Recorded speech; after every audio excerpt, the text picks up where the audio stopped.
But when you come to be an electrician, you actually know a lot of things.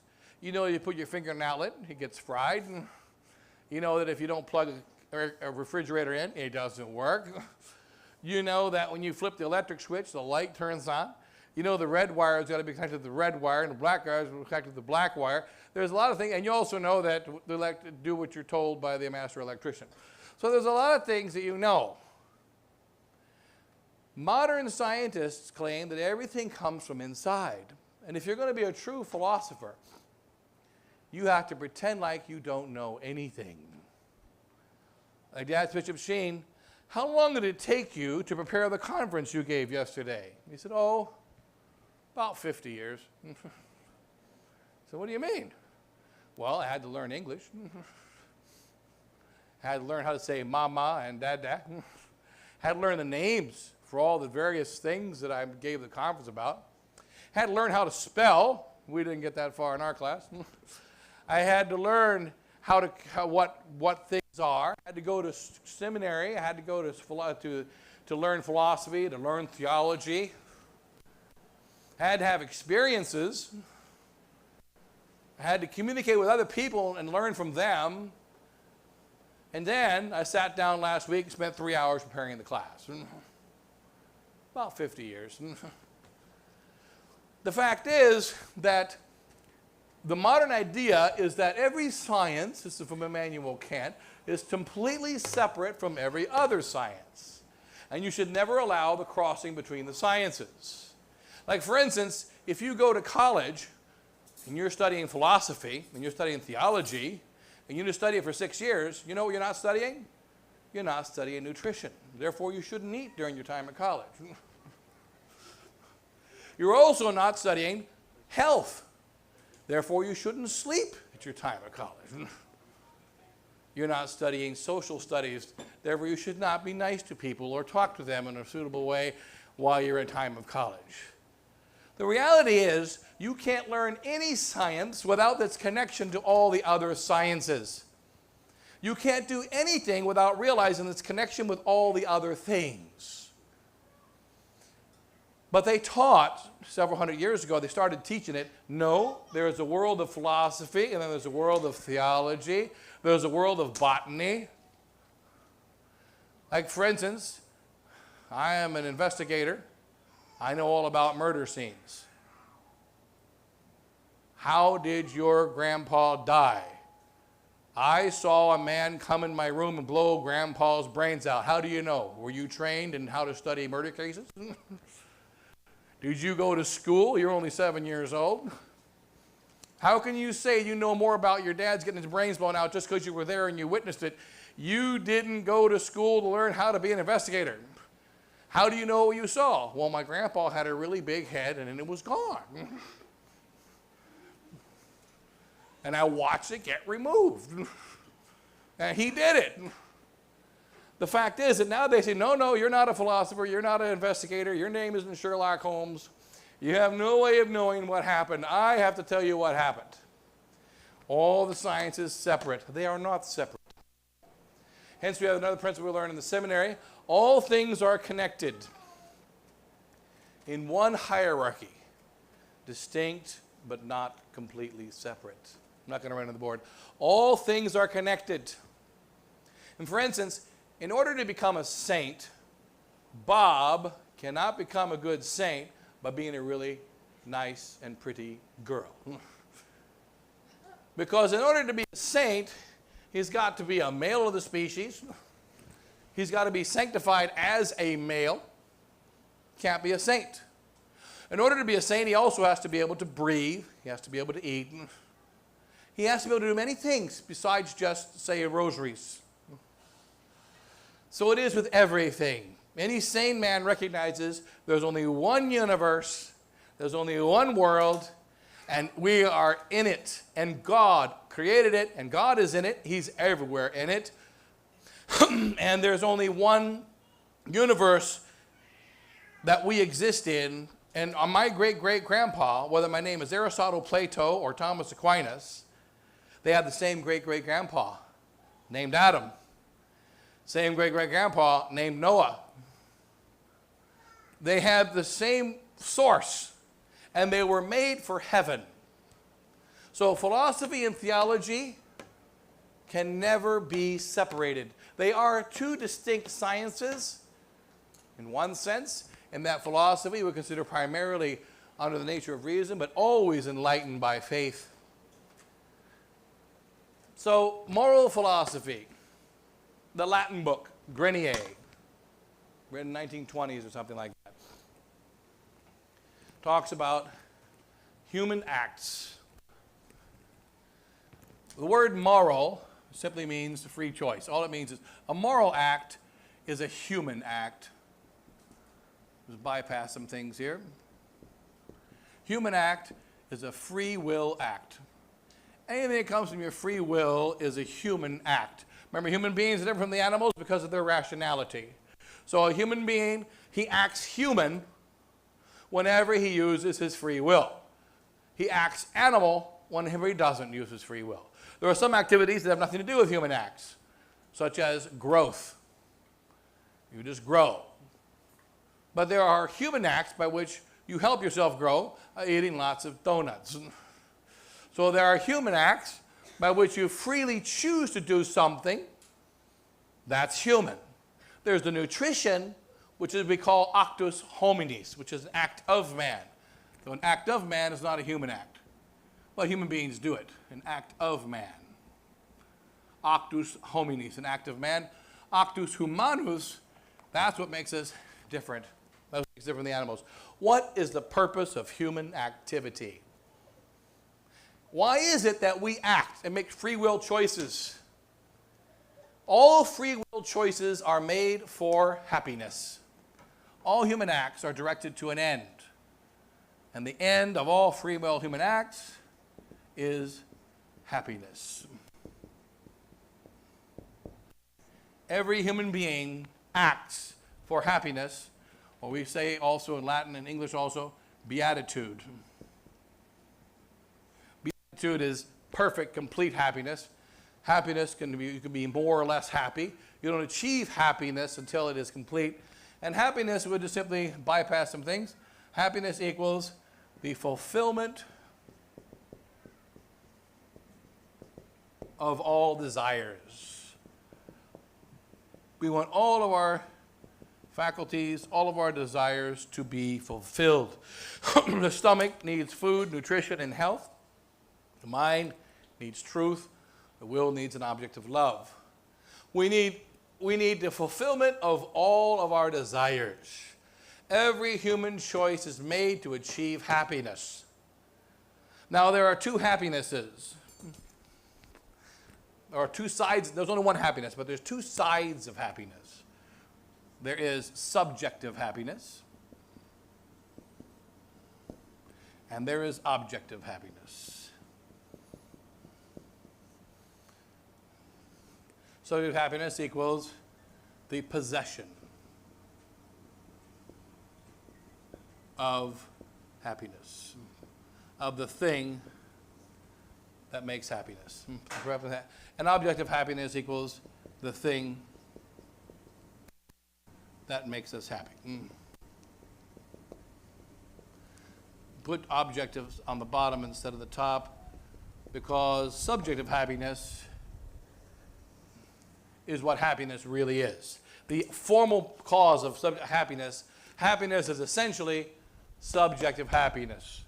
All men are made for subjective happiness, including Lucifer, the angels, including what's his name, Cain, and Judas. Everyone, the damned and the just, are all made to achieve subjective happiness. That's where I possess a thing. Res is just a shorter way of writing thing. Res is thing in Latin. So I have the possession of a thing that's going to make me happy. So with regard to a stomach, happiness is found by the possession of a hamburger.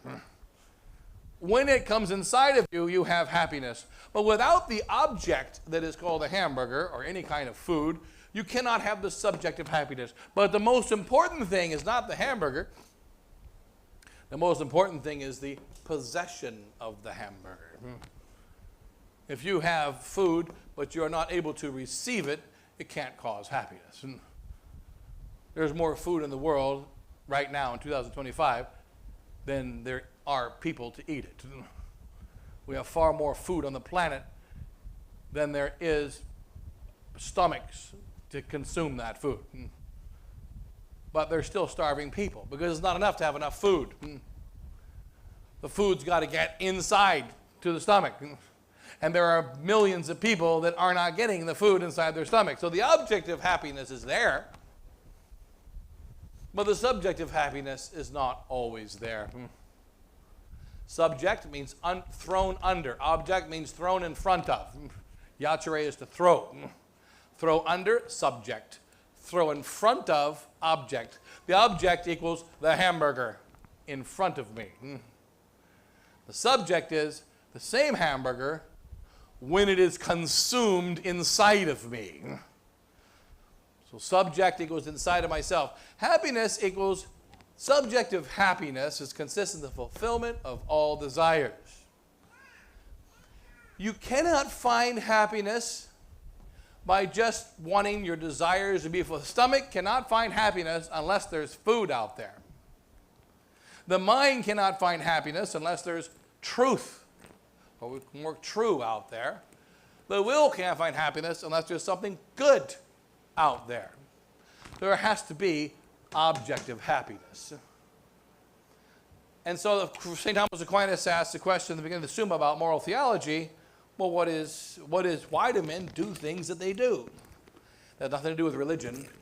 Every human being is a creature made for happiness, including the damned.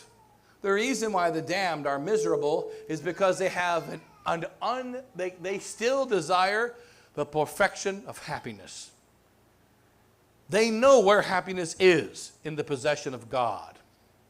They also know with certainty that they will never, ever achieve it. Therefore, they are in pure hell and misery. Their hell is caused because of happiness. There is happiness. They know where it is. They have rejected it. And therefore, they are in absolute misery.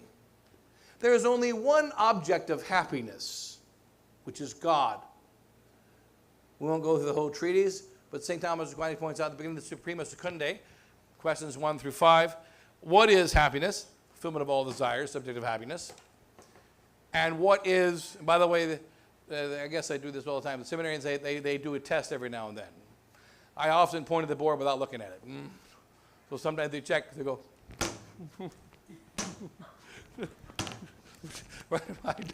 So can they get the right spot without looking, right?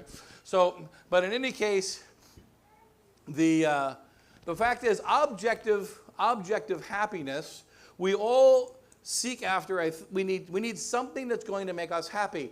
Generally, men choose about 6 things: money, power, pleasure of the body, pleasure of the soul, and glory, fame, and God. They choose something on the outside that they want to get. And if they get that, they're going to achieve happiness. We give one of the problems, one of the examples that most people like to find happiness in is money. What about money? Can money cause happiness? And the answer is it's impossible. Why? The reason is because happiness is the possession of all the desires. And so that happiness you have here, we always give the table as the example of what a thing is, the 4 causes. You always give a staircase as an example of activity. So all activity is going towards an end. There's the end, which is God. But in order to do something, you have to have an end.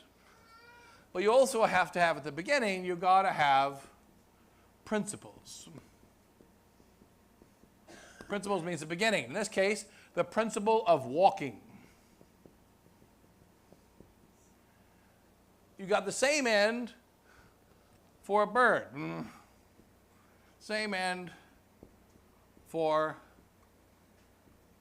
a truck. But you have the end there. Now, for walking, steps are very good to get to your end. These are called steps or means. The means equals the steps. We use the word interchangeably, steps or means, to get from the principles to the end. Now, staircase is very good means for walkers to get to the top. It's not a good mean for birds. If birds try to take the step, they're going to die by about the second or third step. Birds need air. Vehicle needs road. Man needs stairs. So there's the end. That's the first thing. There's the principles. That's the second thing. There's the means. That's the third thing. The principles is down here. Means is in the middle. The end is at the top. Happiness is found in the end. So why is it that money can never cause happiness? Because money equals a means. Money, it has no value in itself. Money is only good to get me something else. Therefore, no matter how much money I have, it cannot cause happiness. It's impossible. It's metaphysically impossible for money to cause happiness, not because the bad things happen because of money. No, because money, by its nature, what is money? It's a perishable good. It only has value when it perishes, called a fungible. It's only good when you lose it. Otherwise, it's of no value whatsoever. It's useless in the bank. It's only useful when you can give it to somebody, give them $7 and they give you a small Starbucks. You have to be able to give it away. So that's a problem, because happiness consists in possession. Possession. Money's happiness only happens when you give it away. So it's not possession. Happiness is found in the end. Money is useless in the end. Money is only good to attain the means. It's a means to get to an end. Therefore, money cannot be the cause of happiness. So you see how we're considering, the way St. Thomas, the way we look at it in the real world, what is money? Why is it that money cannot cause happiness? It's not because bad things happen to people that got a lot of money. The very nature of money, no matter how well you use it, money can only be a means. Therefore, money cannot be happiness. Also, Sacred Scripture tells us, another problem of money, it's the root of all evil. We're attached to money because we think with money we're able to get all kinds of stuff, and then it drags us down. But the consideration of the nature of money. Well, philosophy we consider the scientiam rerum omnium, the science of all things through the altissimas causas, the deepest causes. And that's always, what is it? What is its nature? Why is it that homosexuality is a perversion? Because God made the marital relations so that there can be babies. Union between male and female for babies. If you have a union between male and male, female and female, there is impossibility of fulfilling the purpose for which the act was made. It's metaphysically, it's impossible there to be babies, therefore it's a perversion and it's evil because of the nature of the act. Whereas when you have marital relations with somebody that's not the wife, the act is moral in itself, but it's immoral because it's not the wife. Whereas homosexuality is immoral by its nature. It's a perversion. It's infinitely worse and cannot be compared in any way to fornication or adultery. Zero comparison. Right. So what about money? Can money be the cause of happiness? It is absolutely metaphysically absurd and impossible. Money cannot cause happiness because money is a means and happiness is the end. Because happiness is possession and money has no value unless you got rid of it. Therefore, money cannot be the cause of happiness. The other things cannot be the cause of happiness in general because they only fulfill part of what you need. They don't fulfill everything. Whereas happiness is the fulfillment of all desires. there's only one being that can fulfill all desires, and that's God. So we have to have an object of happiness. We have to go over to that object of happiness. So far, the Latin book and English book match, except the crappy translation, a match, Grenier. Now we come to the heresy. And in the book, here's the Latin book, there's the Gringo book, moral philosophy, supposed to be a translation. But in this one here, it says there are two happinesses. There's two of them. There's natural happiness and there's supernatural happiness.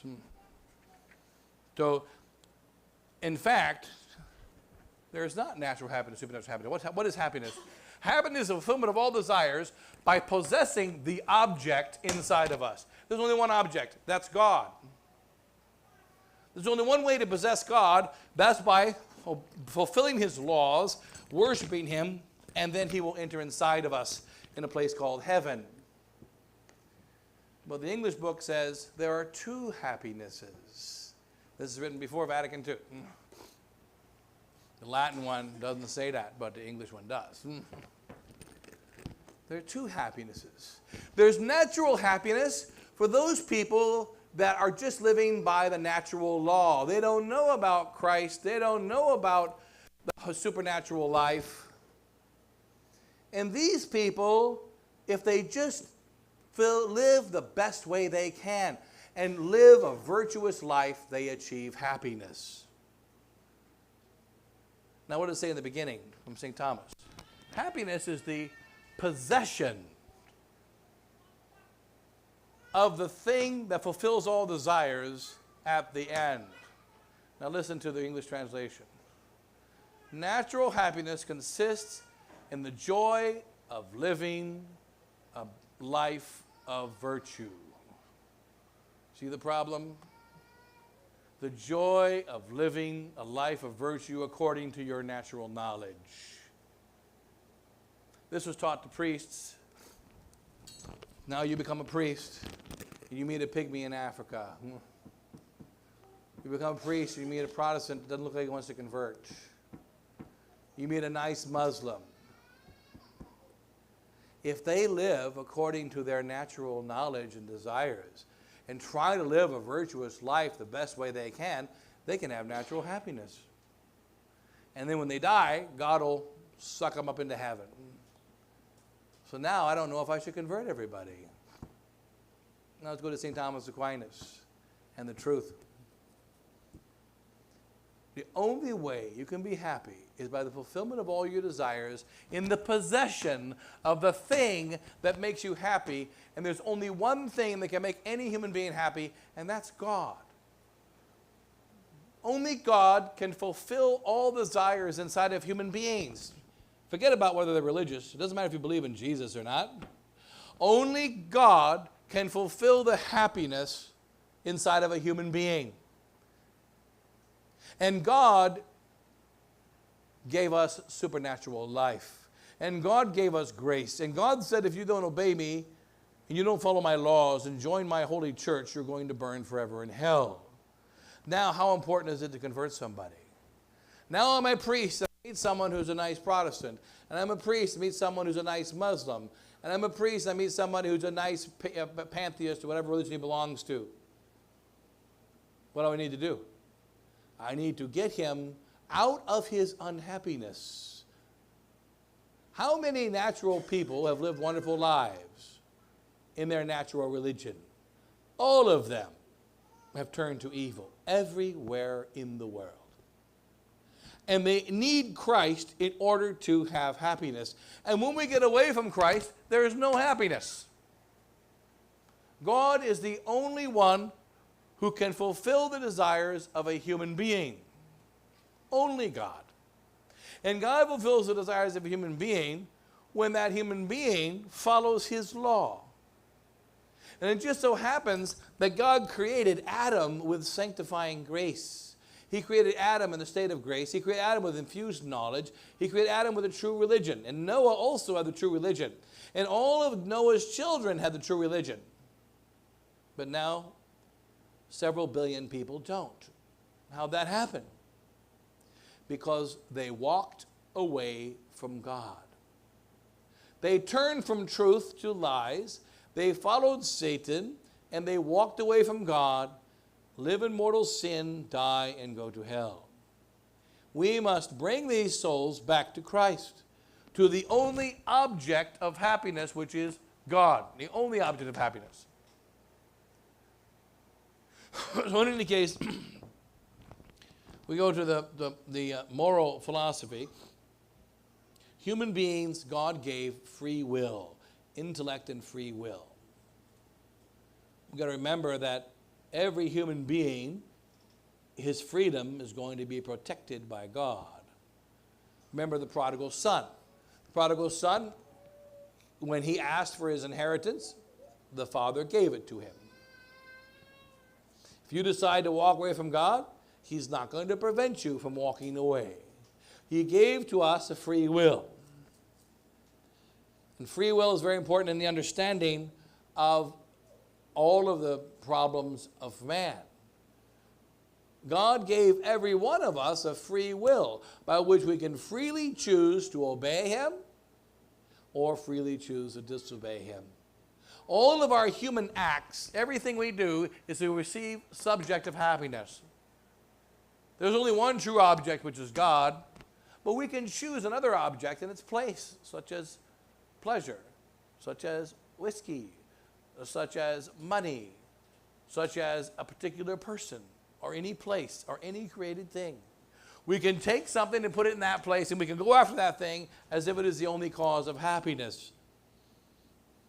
Like some young people, when they're athletes, they want to achieve the gold medal. They want to achieve the championship.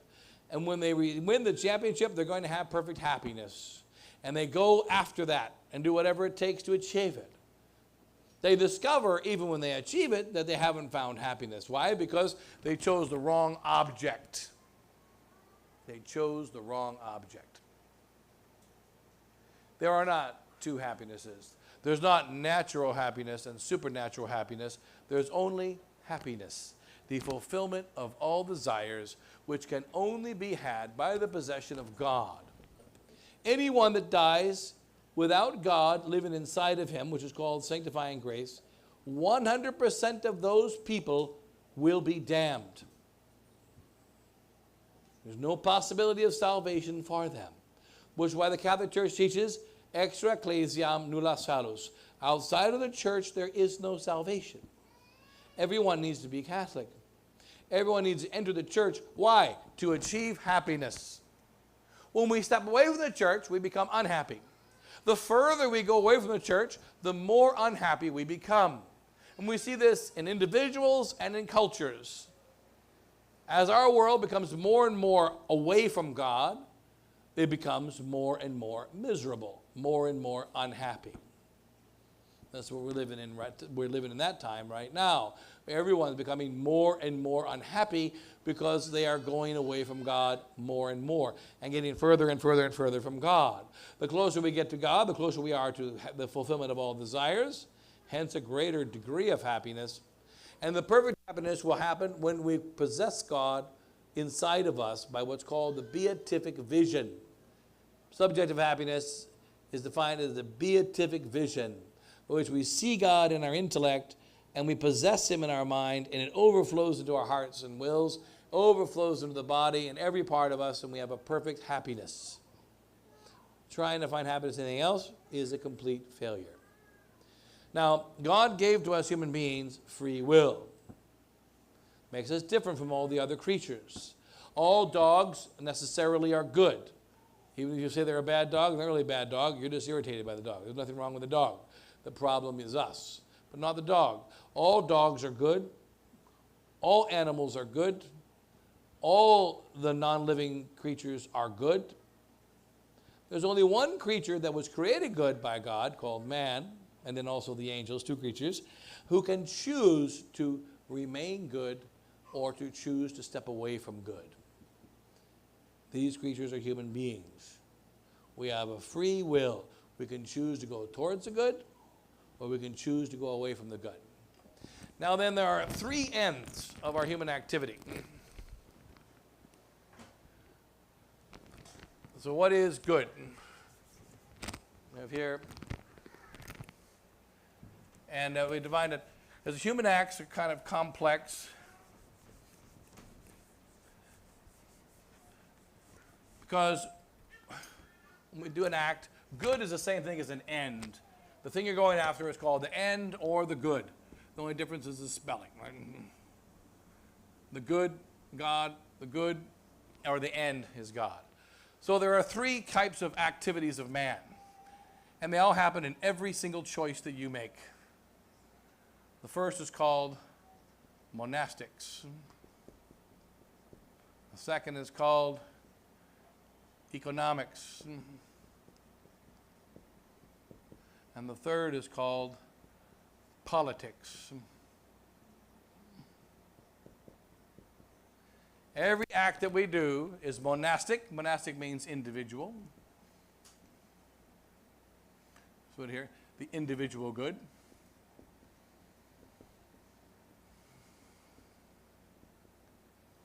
Every act is economic, which means the family good. Economics is the good of the family. And every act is political, which means the society.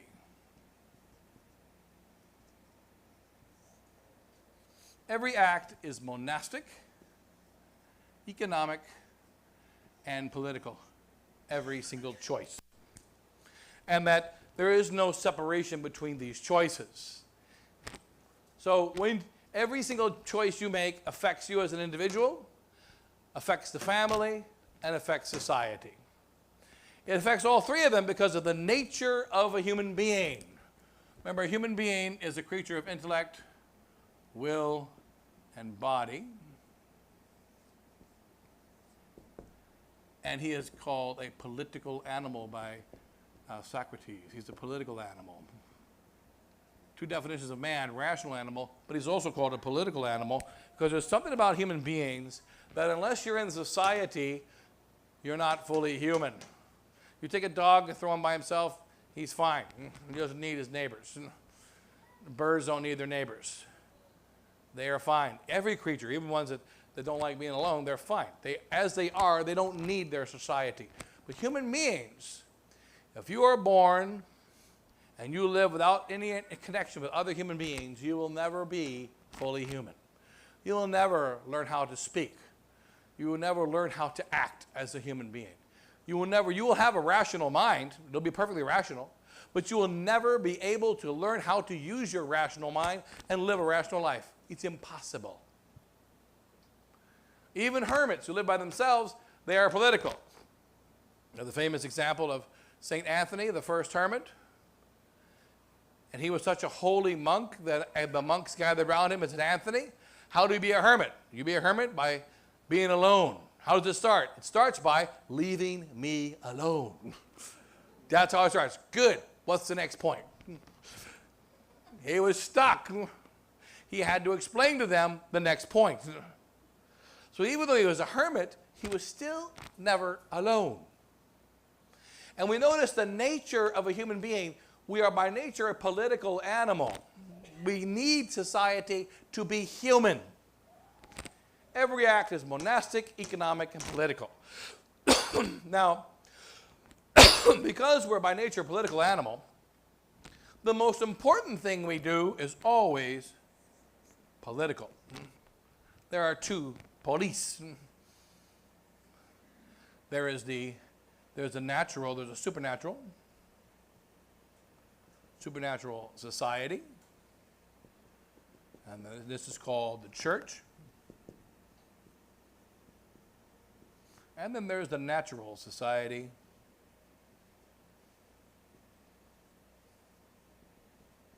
And this is called the state. Every decision that we make is connected to all these things. That's why every church decision affects the family. Every state decision affects the family. Every church or state decision affects the individual. There are three different things going on every time you make a choice. When you decide to eat breakfast, when the king decides to eat breakfast, it's monastically good because it gives him strength. economically good because it makes him nicer to his family. It is politically good because he might make a good decision that day because it was a good breakfast. And therefore, his breakfast affects the society, it affects the family, and it affects himself as an individual. And there is never any activity that doesn't have an effect on everyone. Never. Absolutely never. So that, that's why at the end of the world, there has to be a general judgment. There must be a general judgment. When at the end of the world, we will see every individual monastic hidden choice made by every human being from the time of Adam's creation until the ending of the world. Because they affected us. They affect us. What we have decided to do affects us. Individually as well as and therefore there must be, because of the nature of us as political human beings, a general judgment. We discover all the decisions that were made, both the good and the bad. Decisions that were made for selfish reasons, decisions that were made because of, if we get it here, decisions that were made before for good reasons. No. Hold on here. Stuck in here. Decisions were made for selfish reasons, and decisions that were made for good reasons. Man by nature is political, and it matters what he does. You'll notice in pagan societies, they recognize this truth, and our ancestors used to recognize it.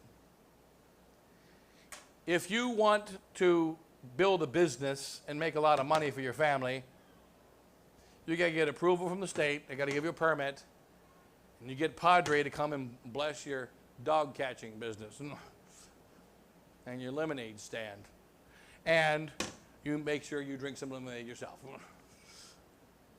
There is nothing you can do that's not all three of these things.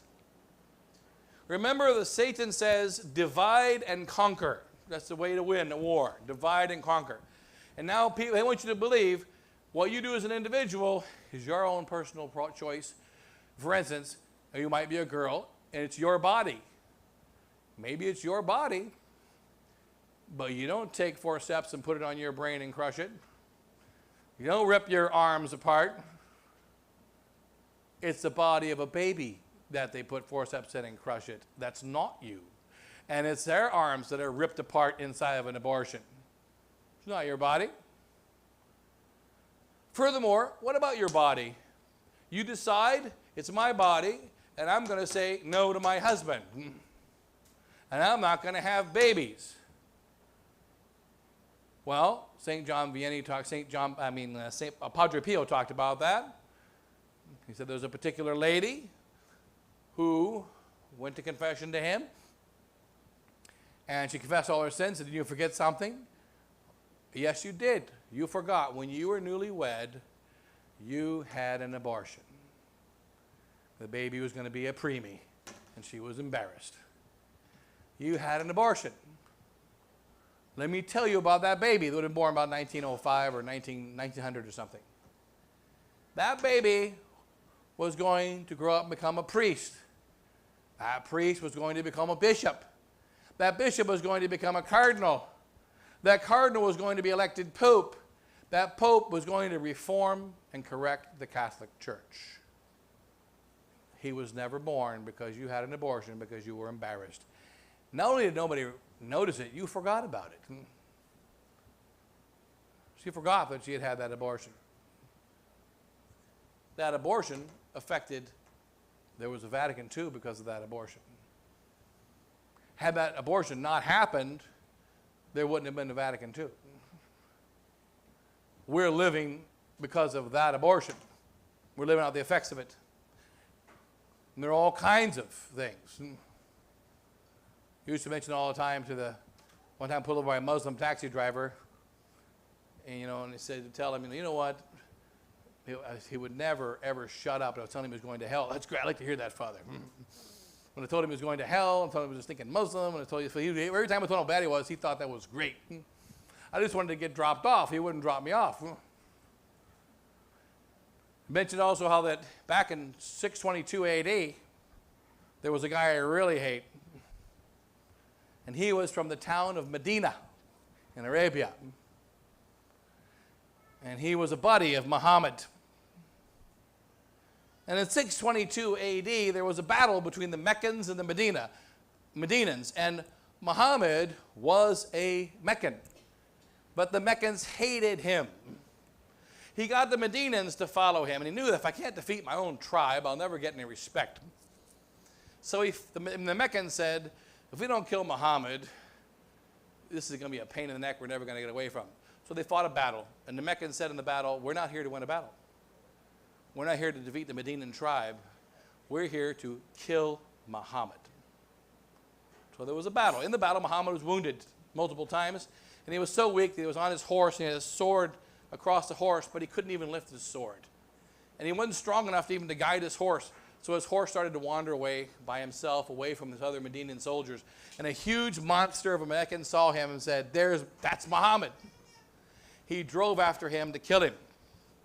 But there was another Medinan soldier. That's the guy I hate. There was another Medinan soldier whose name we don't know. He was also wounded, and he didn't have his sword. But he was a little stronger, and he was on his horse. And he saw the Meccan going to kill Muhammad. He drove his horse full speed. At the last moment, he got in between the horse of the Meccan and Muhammad. And the Meccan went to chop Muhammad in half, and he jumped off the horse, and the sword caught him instead and killed him.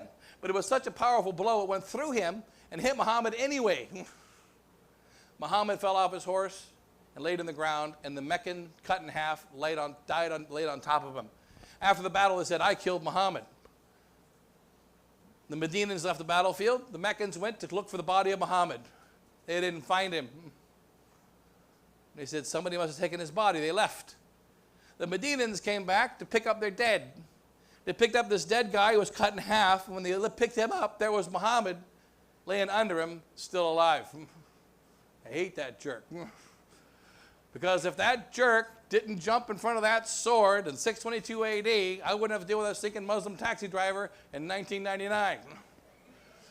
So the fact is that we are affected by decisions that are good and decisions that are bad, and even monastic decisions. We don't know the name of that guy. But monastic decisions and economic decisions change the politics of society for good and for bad. Hence, there must be a general judgment at the end of the world to say, how did my choices affect politics? They did. Back in 1968, 6,000 priests in Spain wrote to the Pope, Paul VI, and they said to him, we 6,000 priests just from the country of Spain, here you're making a new mass. We don't like it. We're against it. And our people don't like it. They don't want it. We won't accept it here in Spain. In 1969, the new mass came out. 6,000 of those 6,000 priests celebrated the new mass. Every single one of them. Imagine they said, I'm not going to do it. The new mass would have been stopped. Because we make choices that affect society. Human beings make monastic, economic, and political choices. Every choice is monastic, economic, and political. Economic does not mean how much money does it cost. The economy means the good of the family. Monastics means the good of the individual. Mono means one, the good of the individual. Politics means the good of society. Now, as we travel through the world, there's going to be times when there's a conflict between the society or political good, the economic or the family good, the monastic and the individual or the individual good. Then what are you going to do? Without anyone telling us, we know what to do. We know that the political good takes precedence over the economic good. That's why Pfeiffer would say, remember that you got to send your girls off to war because, now the girls go off and fight. And don't forget, did you thank them for their service?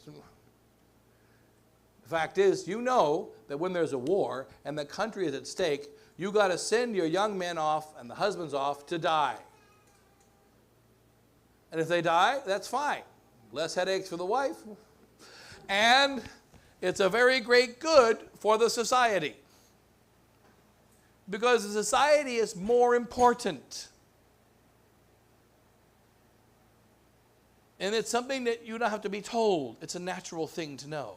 However, in our world today, I remember hearing many times from soldiers in the last 20 years, the most important thing is my life and the life of my men. Well, if that's the case, leave the Army. It's really healthy to be a manager at Subway. I recommend it. Don't eat the food, but other than that, it's pretty healthy. If you want to be healthy and protect your men, don't join the Army. The Army is not for health and protection of the men. The Army is for the health and protection of the society to the detriment of the men. They're supposed to die that the country might live. They're supposed to protect the country and not themselves. They're supposed to protect the king and not themselves. The widows and the orphans and not themselves. They are absolutely last in the importance.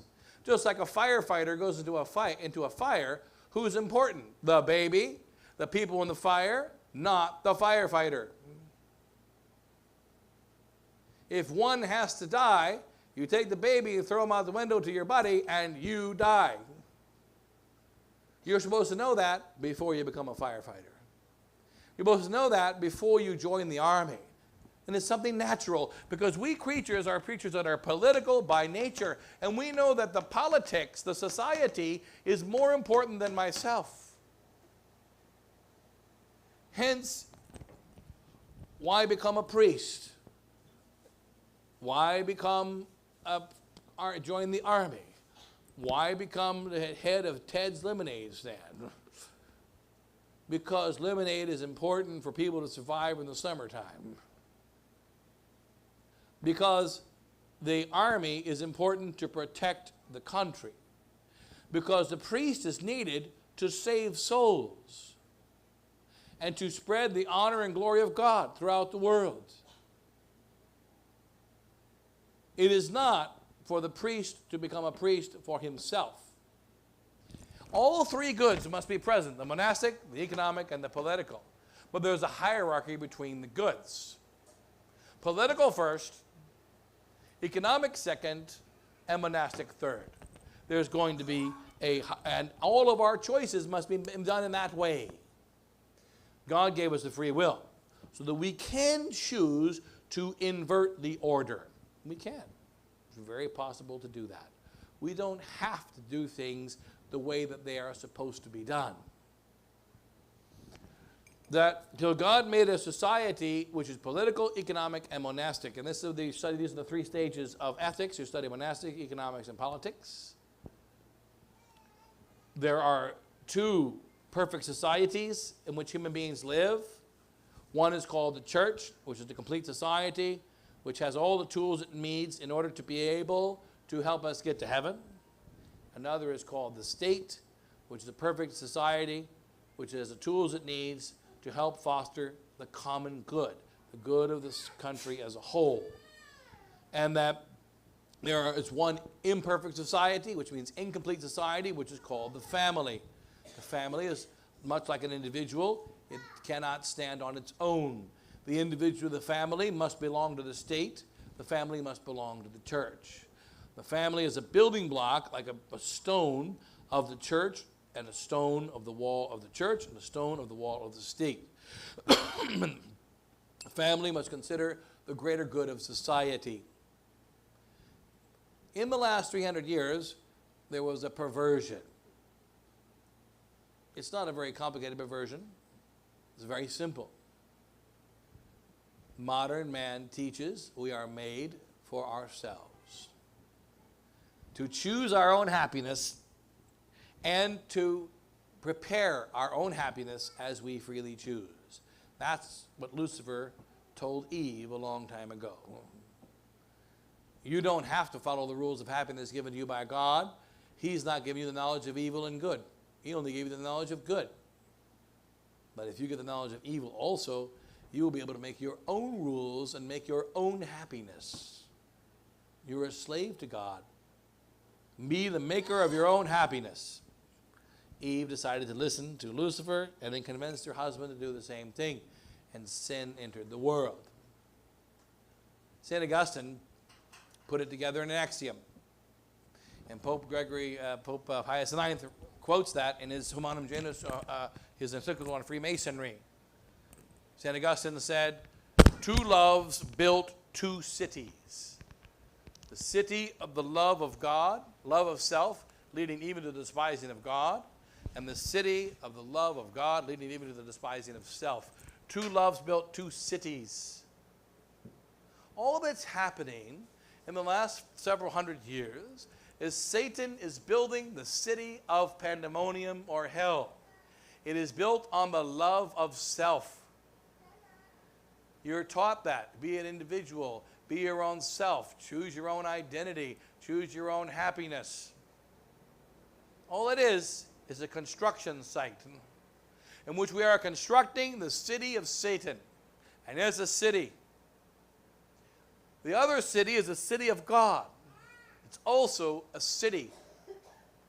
All of our free will choices are monastic, economic, and political, and we are either citizens of the city of God or citizens of the city of hell. The city of hell is do what thou wilt to be the whole of the law. The city of God is choose the love of God over the love of self. So if there's a conflict between the love of God and self, God wins. And we are constructing the city of God. Both are political cities. They are politics. They are cities. We're now at the time where the city of the devil is under its almost complete construction. But every human being must choose between monastic and economic and political choices. Political being primary, economic secondary, and monastic the least important of the three. And yet they all go together. What is truly politically good is also truly economically good. What is truly economically good is also truly monastically good. For instance, when a person dies for his country, it's a glory to the country, it's a glory to the family, and it's a glory to himself. It's a good for all three. When he does something evil, it's an evil to the country, it's an evil to the family, and an evil to himself. Every choice we make, small and great, is monastic, economic, and political. We divide our moral choices into these three categories of monastic. There's a section of monastics, a section of moral philosophy, which is devoted to the monastics primarily, and then to economics, and then to politics. But all three are a necessary part of human life. We're in the time now where we're creating a society that is political society of the preparation for the kingdom of the Antichrist. It's been a long time in preparation. But it's a society of individuals who are political creatures who have to make choices. And God is never going to force us to choose to go one way or the other. We are going to have a free will choice to go one way or the other.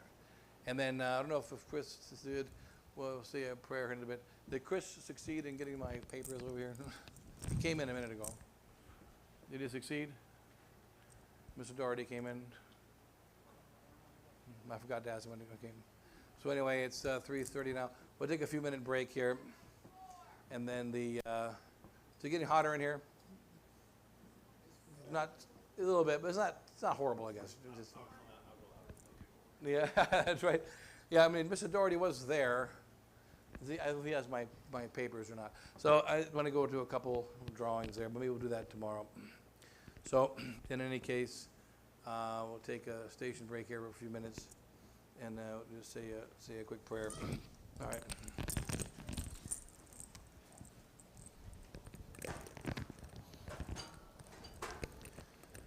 In the Father, the Son, and the Holy Ghost, amen. Hail Mary, full of grace, Lord is with thee. Blessed art thou amongst women, blessed is the fruit of thy womb, Jesus. Saint Vincent and Pfeiffer, Saint Jude, Lady of Victory, Lady of Sorrows, Lady of Christians, Saint Ignatius. Okay, very good. So about 15 minutes, I guess.